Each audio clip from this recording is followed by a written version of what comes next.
Hey guys, this is KSP with Tape, and today you join me for my third installment of the KSP Fall of Kerbin preview, and today we're looking at tanks.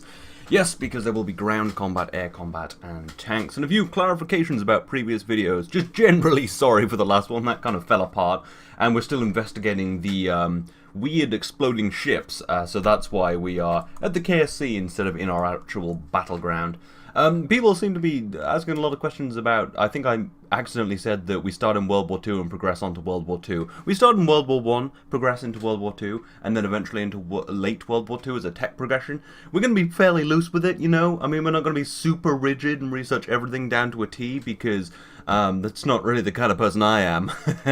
But yeah, so anyway, today we're looking at tanks, and I'm just going to go through the rules. So basically there are two classifications of tanks, light tanks and heavy tanks, and this is an example of a light tank, and that's an example of a fallen over tank, and this is an example of a heavy tank. They aren't particularly World War I-y, and they are all very early prototypes, so they probably look like total hell. But yes, so each turn, each player can launch either 3 light tanks or 2 heavy tanks. You can... so yeah, or I guess you could probably launch 1 heavy tank and 1 light tank, but that would make literally no sense. And the way you move tanks is much the same way as you move ships. You kind of move them using vessel mover up to 100 kilometers, and then and that takes about a third of their fuel. And yes, there could be a more complex system for that, but we have to constantly bear this in mind. So we're just gonna do it on a third of fuel. And yeah, and obviously you can move with the wheels in battle, but basically you just move a third of fuel. It takes a third of your fuel to move 100 kilometers with vessel mover, because we're not going to drive 100 kilometers, especially with stock wheels, because I think actually Kerbal Foundries has been updated, or maybe not. Anyway, but right now we're using stock wheels, hence the weird looking wheels. And basically the way we build tanks, as you can sort of see quite well here, is you build the hull out of these wing parts, and you put armor in the form of these metal parts. So yes, these are procedural wing parts, and you'll notice that this doesn't have any armor at the back. That's because it's a light tank. And the rules for armor is light tanks can have one layer of armor on their front, top, and sides, but not their back. And the way I've designed this is a kind of something I like. It's not particularly World War I-y. I think the gun looks reasonably good, and the shape's kind of as much as you can get it in KSP. It's kind of hard to be super precise. But yes, so you can see I've got a kind of a bulkhead at the front for defending from shots to the front. And the back, although it doesn't have armor, is slanted to try and deflect most shots, which will hopefully happen, so that we don't kind of blast right in here. And they can also have up to a single autocannon of, I think, 40mm, yeah, or flat cannon or heavy machine gun. So I went for an autocannon. You can also have a giant machine gun, although I'm not sure that'd be great against other tanks. And a flat cannon if you wanted to do some good defense against aircraft. You could use them strategically like that, because obviously tanks are going to be moving around a lot and really securing territory, so you might want some anti-aircraft tanks, and I think that's really going to be awesome. And then the heavy tanks, let's take a look at one here. They can have 2 layers of armor on the front, top, and sides, and 1 on the back. So you can see this back just has 1 layer of armor, and the others have 2 layers of armor, and obviously the wing surfaces underneath. So this is a really thick, pretty solid bulkhead up here. And they can carry a single auto cannon or turret of any caliber. I went for this turret. This obviously is nothing like a World War I turret, but we don't really have a ton of World War I weapons, so stop complaining. Except in the ship parts, I think. I'm not entirely sure though. And then you can also have a machine gun with a caliber of 50, with up to a caliber of 50 caliber. So I've just got this big machine gun on, well, a 50 caliber machine gun on here. Not much use against tanks, except maybe if you were really lucky and took out their wheels. But then it might be better for sweeping across airfields and not having to waste these Challenger, you wasting your tank shells, because obviously the way we resupply ships is you actually have to have resupply convoys. So if you're stranded, you probably don't want to run out of shells, so you probably want to be kind of sparing with your cannon shells. Mine currently carries 80 cannon shells, but it also has almost 5,000 rounds of Browning ammo. And you can see this on the inside is much bigger. The way we do the engines on tanks, to make it more realistic than like a RTG powered electric thing, is we use fuel cells. So those burn fuel when you move. I'll do an example. If you move forward, you can see up at the top it starts, but I haven't started up these fuel cells, so it's actually not doing that. But basically, as you start to use electric charge, the fuel cells become active. So it is quite a lot like using an engine. You can see it's starting to use quite a lot of fuel. So we have a pretty long range on these. I mean, 300 kilometers in movement of like long range, and then obviously you can move much further. And then obviously these are going to be quite a lot slower. But are there any other rules for tanks? No, I think that is all of them. So yeah, let's take a little look at these early prototypes I have. This one, when I spawned it in, fell over because I spawned them in with a vessel mover. So you can see it's kind of fallen over. So let's see what we can do to it with this light tank. So we're going to prime up our weaponry.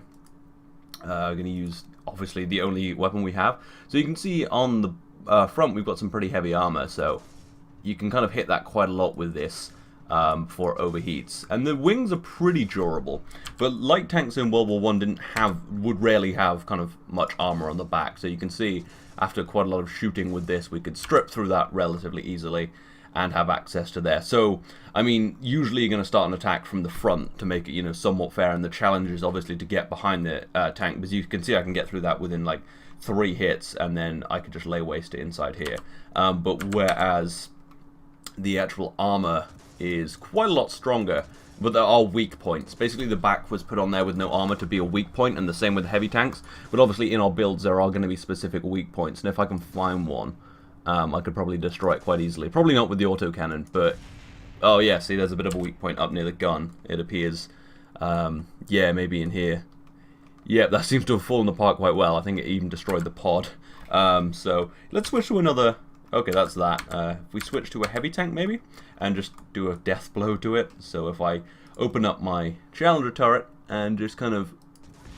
Yeah, you can see if I hit it in a good enough spot, you can just tear it totally apart. Totally limb from limb. Oh, it takes a while to reload because it's a old tank. But yeah, but if you were to say hit the tank in the front, and if I don't hit the light tank in the front with the cannon, and I don't hit a weak spot, they are pretty durable because... Oh, totally missed. Okay, I'll see if I can get a better shot on this. Okay, come on. There we go. Yeah, knocked it back a ways, but it's actually fine. You can see it's massively heated, and another shot from the tank would probably tear it apart, which I'm not going to do right now because I want to demonstrate the strength of the heavy tanks against these autocannons, unless I hit a weak spot, of course. So we'll unleash hell upon this. See if we can break through some of this armor. But yeah, so I think this is going to be pretty cool because, well, in the Fall of Kerbin series, obviously there will be tanks, aircraft, and naval combat, and obviously navy restricted to water because it's a boat. But an aircraft, because they're going to start off in World War I, they're going to be pretty short range. I think tanks are actually going to be incredibly important for like advancing over land. Because if you look at the map, I'll put it on screen now, hopefully I'll remember that, but it is in some of the other videos. You can see there are pretty much, over in the north, there's pretty much one land route separated by mountains. So there's 2 pretty thin land routes to get through.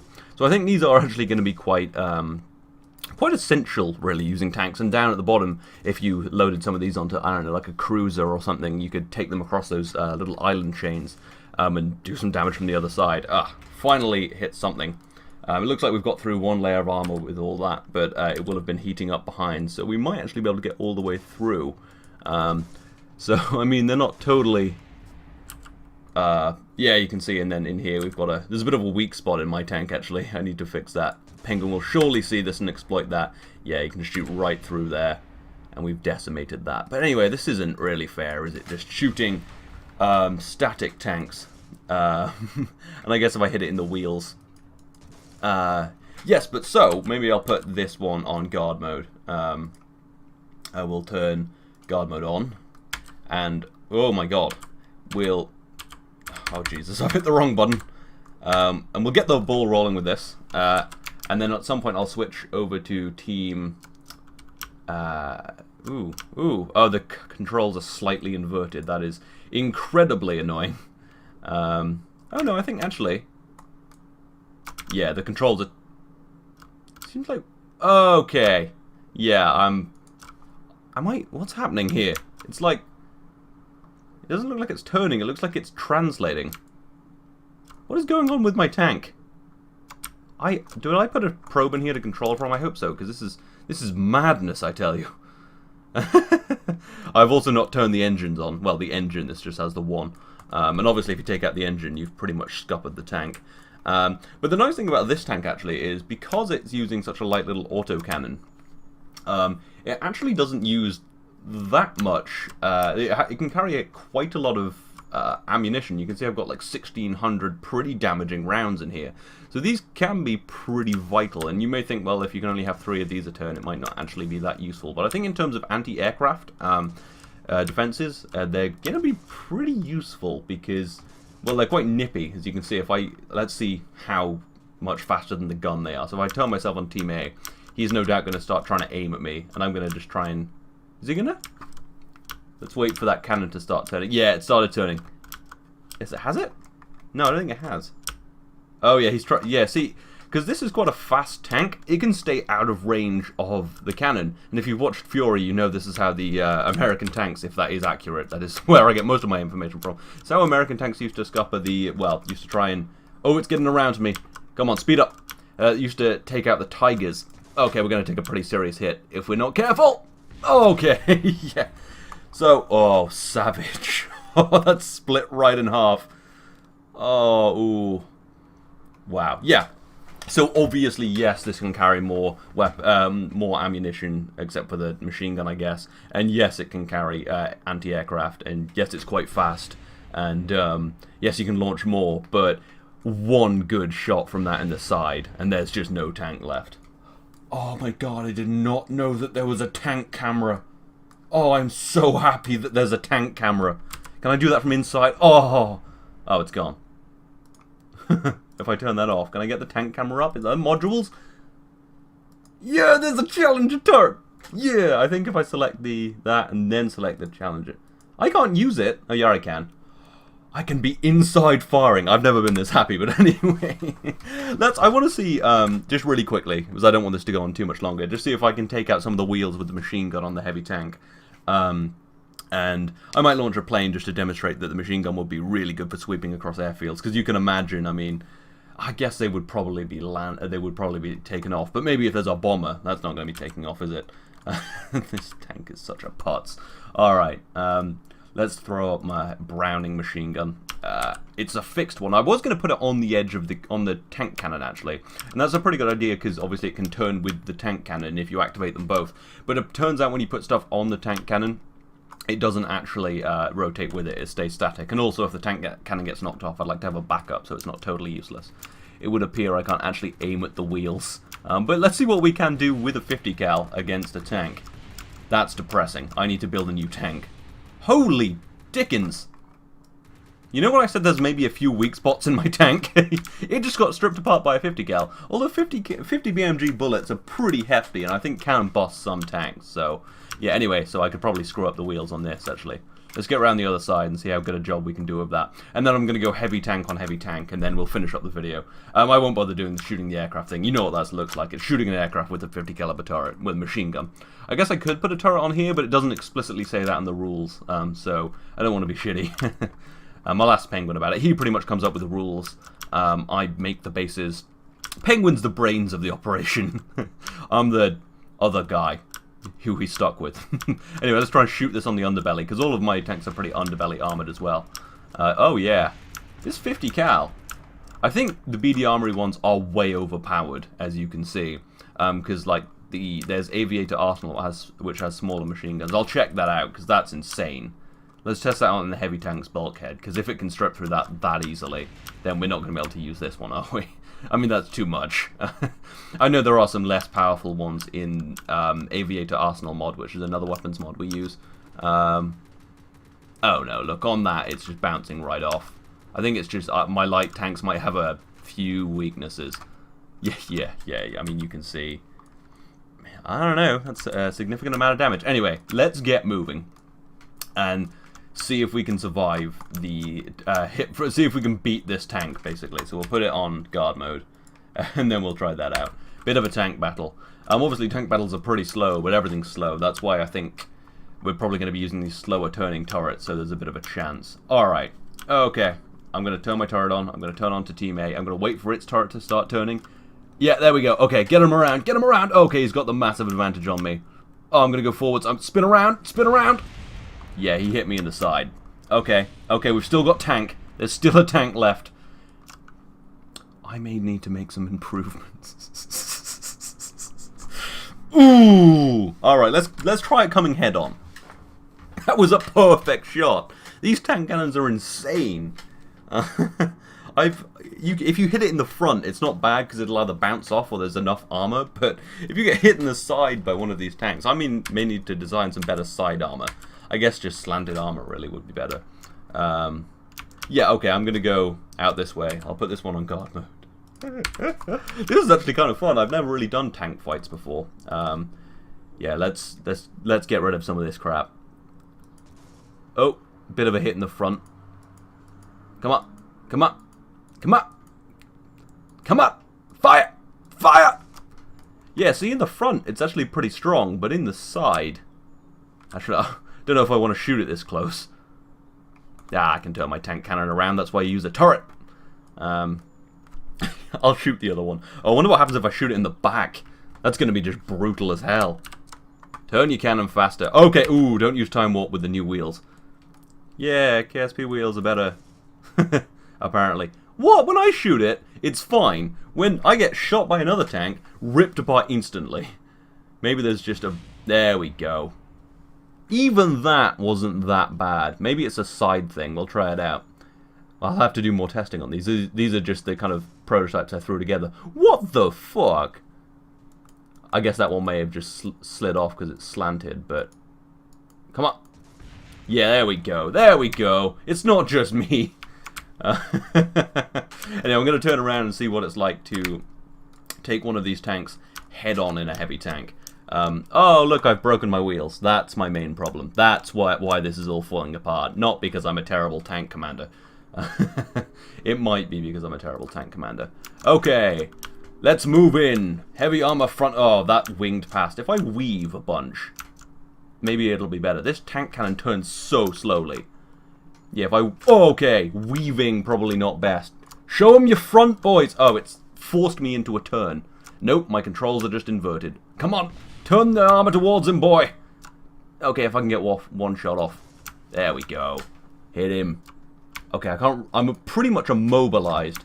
That one missed. I'm trying to go for his side. Come on. There we go. Victory for Vegeta. Peter, you're not the Prince of Saiyans. Wow. Yeah, you can see he almost got a critical hit on me here. Kind of slid right past. But yeah, I think the armor design is going to be such a fun little thing in KSP, actually. But anyway, yes, this has gone on for ages. I hope you've enjoyed this. I hope you are looking forward to this series. It will be rather good. I am going to do another naval video, actually. My last one was a bit kind of basic. We've also upgraded the amount of guns the destroyers can have, and I want to show off some aircraft carriers and maybe a cruiser if I get one built. So yeah, hang around for that. It should be awesome, and this series should be coming... Space Race is over, by the way. Space Race kind of got really glitchy, and it was getting kind of dull. So, and this is going to be way better. It might not be coming for a little while, because I'm moving in like a week, and Penguin's busy. I think he's in Snowdon right now or something crazy. Or just revealed his location. Something like that. So, yeah, anyway, I hope you've enjoyed this, and I hope you are looking forward to this. This has been KSP with Tape. I will see you next time.